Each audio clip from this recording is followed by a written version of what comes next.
আপনাদেরকে বারবার বলেছি আমরা কিছুই করবো না, আপনার মানে ইচ্ছে মারবেন না, ওখানে দাঁড়িয়ে তখন আমি বারবার বলেছি, বারবার বলতেছি যে আপনাদেরকে আমরা আপনাদের সাথে কোনো আমাদের শত্রুতা নেই, প্লিজ আপনার বলে দিচ্ছি হুশিয়ার আবার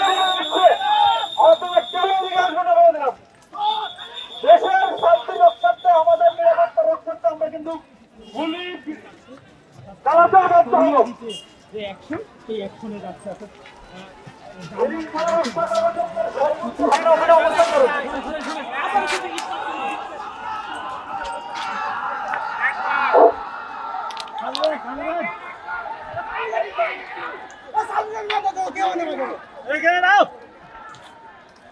আমরা একটু আস্তে আস্তে যাই, যেদিকে যাবো একটু আস্তে আস্তে মুভ করবো, আমরা একটু দাঁড়াই, ঠিক আছে?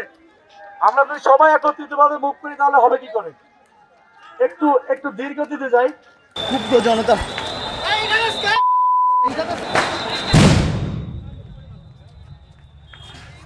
কই মারতেছে না